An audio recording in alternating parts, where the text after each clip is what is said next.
What a gorgeous evening. I actually had a little bit of dampness on the skin when I was pushing up the hill here to the dormitory, but everybody's gone except for one vehicle. I even took a picture. There was a big nimbus, cumulonimbus, very dark at the bottom, moving right upon me, but the radar was indicating that no, it would kind of slip past us and probably not dump here, but we got a few drops. But I was just sitting here chilling out because the day's activities are over. This is one of the days, the first time I went 3 days without pain relief, but today I knew I had to have pain relief because I started at 2:50 in the morning, bathing, shaving. When you're messed up on your right side, trying to get that on the left side, trying to get that right pit good and scrubbed, and you're getting your left cheek good and scrubbed. You know what I mean by it. I don't mean this cheek. But I'm just sitting here thinking about the weather, and then one of those little thoughts from the past bubbled up. That's why this is called Ramblings of an Old Man. I remember the time that I took over right after my mom's death. I took over UT neuroscience, neurochemistry again, second time. I started off with really a great lecture at the base of the UT tower, projecting my voice all the way to Guadalupe because I was, one of the things that made me think of was because I was telling that to also the clinic guys, and also mentioned it to my female friend. She has a fiance, didn't know it anyway. And I remember because there were two students in particularly, Sarah Darosette and Andy Thomason. They were rich kids. Andy appeared to have a lot. They were from Plano. I hope the wind isn't tearing this up because I can't hold my hand up here all. And I wanted to tell this because I wanted to show you the kind of shit that I've had to put up with, even with those people who have been my students and friendly and collegial, and know that I don't operate that way. But I'd already had discussions because, right after that big lecture, we even moved off, and many of us, dozens of us, ate as a group at Mr. Gaddy's just because it was nearby, and all you can eat for $5 and soda pop like $5.50. This is back when I used to eat pizza. Actually, that was the last time I ate pizza for over 20 years until I was homeless. And then out of that group, as we went back to the Adobe, where Andy was actually paying the rent, one of those apartments up in the Adobe Tower, that's $9,000 a month, not a semester. Pretty sure it's $9,000 a month. That's how much money that. And then suddenly once we really got rolling, they moved into the 23rd Street Co-op, which is a total 180. It's very communal, but every night they have a very vigorous debate. And really, that whole summer of 2001, I think, yeah, they really only talked about my topics they had, Sarah and Andy had sudden social status thanks to me. And they kept bringing up about color psychology, about the endocannabinoids, about all sorts of stuff, but all essentially topics that came out of my mouth. And I'm being forgiven of Andy. Actually, Andy lacked that kind of curiosity. He didn't even know what the name Thomas or Thomason, because it's kind of contradictory. He had never, in his 21 years or something, hadn't ever really looked it up. I'm the one that told him it comes from Taoma, two men, twins. So it's kind of amusing to be literally named the son of two men. Anyway, so we were there. I was always greeted with, great respect. Everybody at the 23rd Street Co-op, you ought to know it. And now it's probably degenerated into straight up commie rainbow land. I'm sure it is, if it even still exists. But I'll never forget the night. I think Sarah was due to arrive shortly. And it was Andy and a friend of his. We'd gone in and we were smoking a joint. And Andy crept up on me, and he goes, "Hey, Kent, do you think they'll ever be able to create a dendrite?" And, that's a structural thing. I'm more on the electrochemical. And I said, "Yeah, sure. It shouldn't be too difficult at all." And I said, "The oligodendrite may be a little more to it or whatever." And you know what? The little fucker had just apparently that day come across a brand new paper where they had already created an artificial dendrite. That's these connectors in the brain, dendritic, they're kind of like wiring that goes between neurons. And he actually did that. It was an attempt to embarrass me in front of his friend. If I came up with like no or something like that, but I actually gave him the correct answer, which is knowing the science that no, and like by the next day, I was going back to researching, and sure enough, there was the paper where they had created an artificial dendrite. He was trying to bushwhack me. That plus other, and Sarah eventually dumped him because he had irritating habits like that.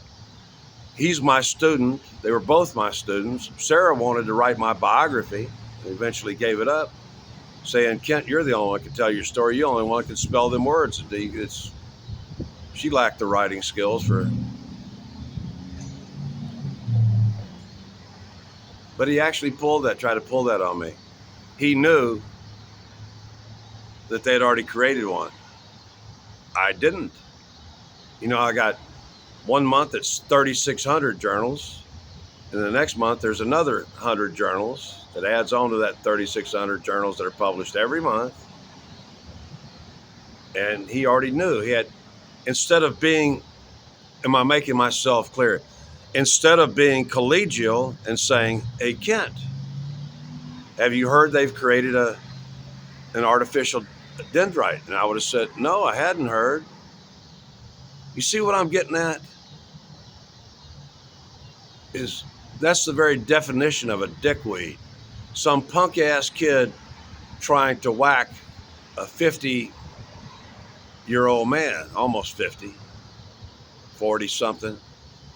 The guy who gave him, both him and Sarah were just awash and adrift in an endless sea of academic possibilities. They hadn't declared any kind of a major. They were taking all kind of courses.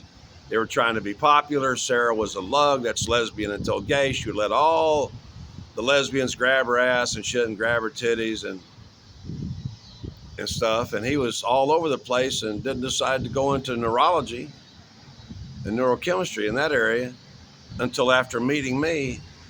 And yet he had the audacity to try to do one-upmanship on me. That's not how colleagues work. This will be a short video of only 10 minutes. When somebody does that to me, which he did, and he kept doing odd, like, I'll throw in another one. See, he was diagnosed with ADD.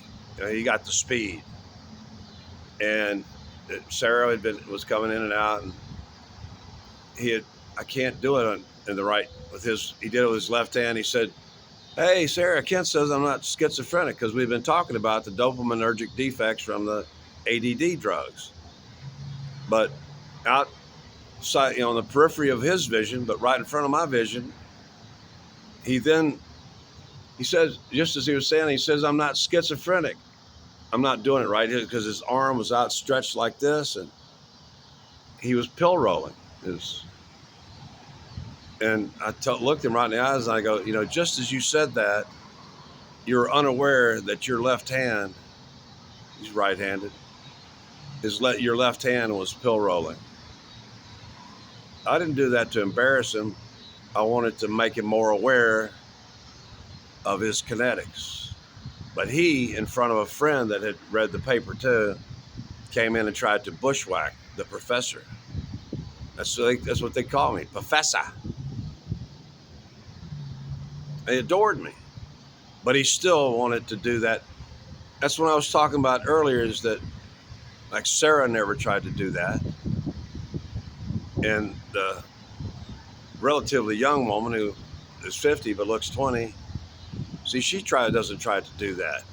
That's why I was talking about the fact that sometimes I don't like being around men, because they're always trying to get a leg up on, or as they say in English, take the piss, like a dog in a fire hydrant. He's taking the piss. That's what Andy Thomason was trying to do to me. And right at that moment, his importance to me immediately was degraded, because that means he's not being collegial, such as I always was with Dr. Rick Musty, my biggest fan, now deceased, and the co-founder of the International Cannabinoid Research Society. Anytime somebody tries to pull shit like that on me, instead of being collegial and saying, hey, Kent, have you heard that they just synthesized a dendrite, created an artificial dendrite? You get my point? You see where I'm going with this? How you treat me completely depends upon what your status is in my life. Just one little piece of snot-nosed activity like that, and your social stock with me crashes. We began to grow more and more further apart, and really their popularity at the 23rd Street Co-op that summer was strictly based on me, my work, my words. And for him to pull that shit, no. I still talk to them when they moved to a duplex, in East Austin. They were getting, and I think Sarah's dad had given her a Prius or something like that. It was one of the first. It was real roomy, or it was a hybrid. I think it was a hybrid, shit like that. They were rich kids from Plano. Don't ever do shit to me like that. If you know something, don't ask me a question. Tell me. Don't try to embarrass me, because you instantly gone. Later. Be collegial. That means to be friendly and cooperative. I'm not talking about these backstabbing, thieving PhD class. Be collegial. When somebody's teaching you the most important chemistry of all God's creation, you should listen up and be a good kid. You weren't, Andy Thomason. You pissed me off repeatedly. Sitting there pill rolling right after I said, well, so far my observations indicate you're not schizophrenic, you don't have a dopaminergic defect, and at that very moment he was pill rolling. He had it on his periphery. He wasn't really even aware of what his body was doing. A lot of y'all, well, I should say the rainbow people, you're really totally unaware of how the vast majority of us perceive you. I'll leave it at that.